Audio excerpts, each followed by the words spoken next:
In 1964, 38 New Yorkers watched through their windows as one of their neighbors was brutally murdered.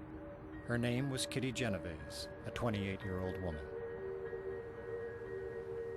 The Genovese incident, where a young woman coming home late at night from her work was assaulted by somebody who was one of those random, crazy people. Kitty was running up the block, and Winston Moseley ran after her until she reached the midpoint of the block, almost directly under this streetlight. Moseley caught up with her and stabbed her 4 times in the back. Her screams were loud, unmistakable, and reverberated throughout the entire area. Lights went on in the windows around the courtyard, so we know that people were seeing this. Nobody called the police. Somebody who lived on the 7th floor opened his window and yelled out, "What's going on down there?" When Moseley heard somebody yelling out, he ran back to his car. Kitty was still alive. She managed to get up. She staggers around the corner here, still screaming. People in that building heard her as well, and she collapses inside this hallway. There's one apartment above there. It was occupied by Carl Ross. Carl opened his door at the time that Moseley returns, and he saw the second attack taking place. And he did nothing. After stabbing Kitty another 8 times in this very hallway, the killer ran away, leaving Kitty to bleed to death. Eventually, a neighbor called the police, but it was too late. Kitty died before the ambulance could get her to the hospital. That shocked the city.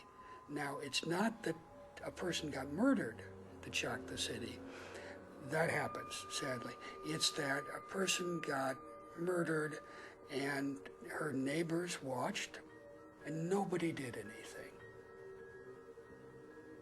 Bibb Latney and I, we read about the murder, as did everybody else.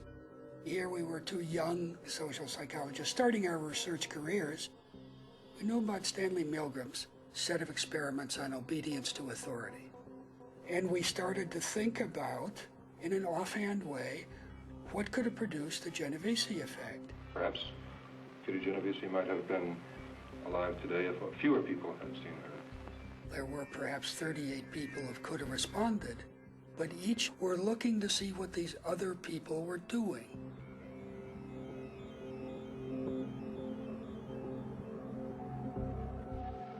We decided to try to create a relatively ambiguous situation in which we could see how people responded. We thought that one kind of thing that comes up that's often hard to tell whether it's a real emergency or not has to do with fire.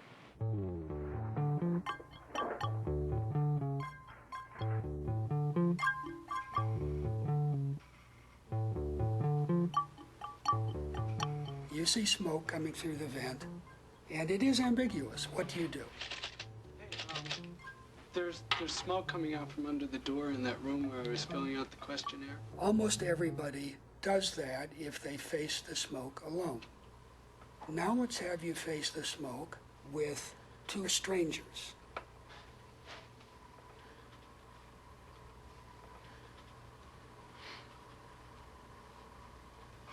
One person can be seen glancing at the other. The other is continuing to fill out the questionnaire. It's getting a little more smoky in the room, but nonetheless, you stay in the room.